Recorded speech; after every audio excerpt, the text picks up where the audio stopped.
ಹೋಳಿ ಹಬ್ಬ 2025ಕ್ಕೂ ಮುನ್ನ ಮನೆಗೆ ತಪ್ಪದೆ ಈ ವಸ್ತುಗಳನ್ನು ತನ್ನಿ. ಬಣ್ಣಗಳ ಹಬ್ಬವೆಂದೇ ಕರೆಯಲಾಗುವ ಹೋಳಿ ಹಬ್ಬವನ್ನು 2025ರಲ್ಲಿ ಮಾರ್ಚ್ 14ರಂದು ಶುಕ್ರವಾರ ಆಚರಿಸಲಾಗುವುದು. ಹೋಳಿ ಹಬ್ಬಕ್ಕೂ ಮುನ್ನ ಅಥವಾ ಹೋಳಿ ಹಬ್ಬದ ದಿನದಂದು ಮನೆಗೆ ನಾವು ಈ ವಸ್ತುಗಳನ್ನು ತರುವುದರಿಂದ ಅದೃಷ್ಟದ ಬಾಗಿಲು ತೆರೆಯುತ್ತದೆ. 2025ರ ಹೋಳಿ ಹಬ್ಬಕ್ಕೂ ಮುನ್ನ ನಾವು ಮನೆಗೆ ಯಾವೆಲ್ಲ ವಸ್ತುಗಳನ್ನು ತರಬೇಕು ಎಂಬುದನ್ನು ಈ ವಿಡಿಯೋದಲ್ಲಿ ತಿಳಿಯೋಣ. ಈ ವರ್ಷ ಅಂದರೆ 2025ರ ಹೋಳಿ ಹಬ್ಬವನ್ನು ಮಾರ್ಚ್ 14ರಂದು ಶುಕ್ರವಾರ ಆಚರಿಸಲಾಗುವುದು. ಬಣ್ಣಗಳ ಹಬ್ಬವೆಂದು ಕರೆಯಲಾಗುವ ಹೋಳಿ ಹಬ್ಬವು ಕುಟುಂಬಕ್ಕೆ ಸಂತೋಷ, ಶಾಂತಿ ಮತ್ತು ಪ್ರೀತಿಯನ್ನು ತಂದುಕೊಡುತ್ತದೆ. ಹೋಳಿ ಹಬ್ಬದಂದು ಕೆಲವು ವಸ್ತುಗಳನ್ನು ಮನೆಗೆ ತರುವುದರಿಂದ ಅದು ಅನೇಕ ರೀತಿಯ ದೋಷಗಳನ್ನು, ಆರೋಗ್ಯದ ಸಮಸ್ಯೆಗಳನ್ನು, ಮಾನಸಿಕ ಮತ್ತು ಆರ್ಥಿಕ ಸಮಸ್ಯೆಗಳಿಂದಲೂ ಪರಿಹಾರವನ್ನು ನೀಡುತ್ತದೆ ಎನ್ನುವ ನಂಬಿಕೆ ಇದೆ. ಇವುಗಳನ್ನು ಹೋಳಿಗೂ ಮುನ್ನ ಮನೆಗೆ ತಂದರೆ ದುರಾದೃಷ್ಟವು ಅದೃಷ್ಟವಾಗಿ ಬದಲಾಗುವುದು. ಮನೆಯಲ್ಲಿ ಸಕಾರಾತ್ಮಕತೆಯು ಹೆಚ್ಚಾಗುತ್ತದೆ.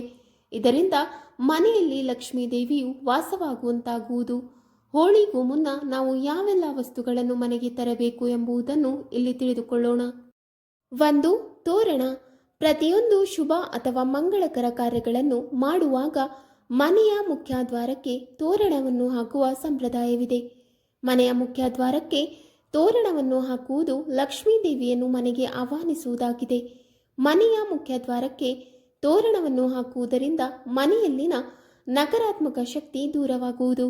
ಈ ಕಾರಣಕ್ಕಾಗಿ ಹೋಳಿ ಹಬ್ಬವನ್ನು ಆಚರಿಸುವುದಕ್ಕಿಂತಲೂ ಮುನ್ನ ಮನೆಯ ಮುಖ್ಯದ್ವಾರಕ್ಕೆ ತೋರಣವನ್ನು ಹಾಕಿ.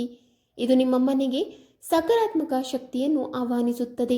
ಮನೆಯಲ್ಲಿ ಧನಾತ್ಮಕ ಶಕ್ತಿ ಹೆಚ್ಚಾಗುವಂತೆ ಮಾಡುತ್ತದೆ. 2. ಬಿದಿರು ಗಿಡ. ಬಿದಿರಿನ ಗಿಡವನ್ನು ಅದೃಷ್ಟದ ಸಸ್ಯವೆಂದು ಪರಿಗಣಿಸಲಾಗುತ್ತದೆ. ಬಿದಿರಿನ ಗಿಡವನ್ನು ಮನೆಯಲ್ಲಿ ಇಟ್ಟುಕೊಳ್ಳುವುದರಿಂದ ಅದೃಷ್ಟ ಮತ್ತು ಸಮೃದ್ಧಿ ಬರುತ್ತದೆ ಎನ್ನುವ ನಂಬಿಕೆ ಇದೆ.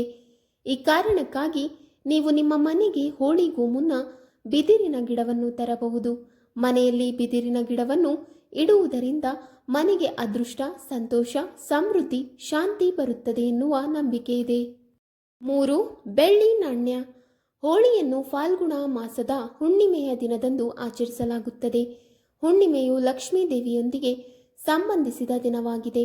ಹಾಗಾಗಿ ಫಾಲ್ಗುಣ ಮಾಸದ ಹುಣ್ಣಿಮೆಯ ದಿನದಂದು ಮನೆಗೆ ಬೆಳ್ಳಿ ನಾಣ್ಯವನ್ನು ಮತ್ತು ಬೆಳ್ಳಿಯ ಆನೆಯನ್ನು ತರುವುದು ಅತ್ಯಂತ ಶುಭವೆಂದು ಪರಿಗಣಿಸಲಾಗಿದೆ. ನಾವು ಮನೆಗೆ ಬೆಳ್ಳಿ ನಾಣ್ಯ ಅಥವಾ ಬೆಳ್ಳಿ ಆನೆಯನ್ನು ತರುವುದರಿಂದ ಲಕ್ಷ್ಮೀ ದೇವಿಯು ಸಂತುಷ್ಟಳಾಗುತ್ತಾಳೆ. ಈ ಶುಭ ದಿನದಂದು ಬೆಳ್ಳಿ ನಾಣ್ಯಗಳನ್ನು ತಂದು ಅದನ್ನು ಕೆಂಪು ಬಣ್ಣದ ಬಟ್ಟೆಯಲ್ಲಿ ಕಟ್ಟಿ ನೀವು ಹಣ ಇಡುವ ಜಾಗದಲ್ಲಿ ಅಥವಾ ತಿಜೋರಿಯಲ್ಲಿ ಇಡಿ. ಇದು ನಿಮ್ಮ ಮನೆಗೆ ಸಮೃದ್ಧಿಯನ್ನು ತರುತ್ತದೆ. ಇದರೊಂದಿಗೆ ಲಕ್ಷ್ಮೀ ದೇವಿಯು ನಿಮ್ಮ ಮನೆಯಲ್ಲಿ ನೆಲೆಸುವಂತವಾಗುತ್ತಾಳೆ. ಸಾಧ್ಯವಾದರೆ ಈ ದಿನ ಬೆಳ್ಳಿ ಕಾಲುಂಗುರ, ಬೆಳ್ಳಿ ಕಾಲ್ಗೆಜ್ಜೆಯನ್ನು ಕೂಡ ಖರೀದಿಸಬಹುದು. 4. ಆಮೆ. ಹಿಂದೂ ಧರ್ಮದಲ್ಲಿ ಆಮೆಗೆ ಸಾಕಷ್ಟು ಧಾರ್ಮಿಕ ಮಹತ್ವವಿದೆ. ಆಮೆಯನ್ನು ದೈವಿಕ ರೂಪವುಳ್ಳ ಹಾಗೂ ಶಕ್ತಿಯುಳ್ಳ ವಸ್ತುವೆಂದು ಪರಿಗಣಿಸಲಾಗುತ್ತದೆ. ಆಮೆಯನ್ನು ವಿಷ್ಣುವಿನ ಅವತಾರವೆಂದು ಕೂಡ ಕರೆಯಲಾಗುತ್ತದೆ. ವಿಷ್ಣುವಿನ 26 ಅವತಾರಗಳಲ್ಲಿ ಕೂರ್ಮಾವತಾರವು ಒಂದಾಗಿದ್ದು, ಆಮೆಯನ್ನು ಪೂಜಿಸುವುದರಿಂದ ಮನೆಯಲ್ಲಿ ಅದೃಷ್ಟ, ಸಮೃದ್ಧಿ ಹೆಚ್ಚಾಗುವುದು.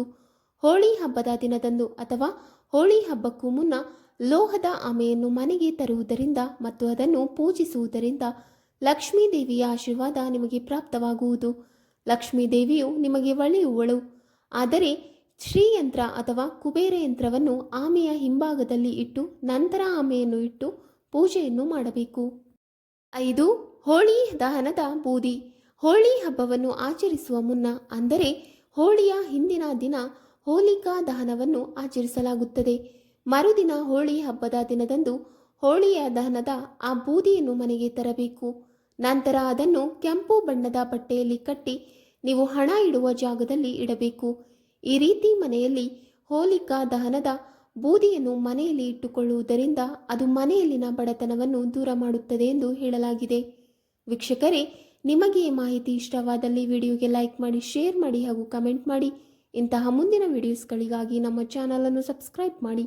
ಧನ್ಯವಾದಗಳು.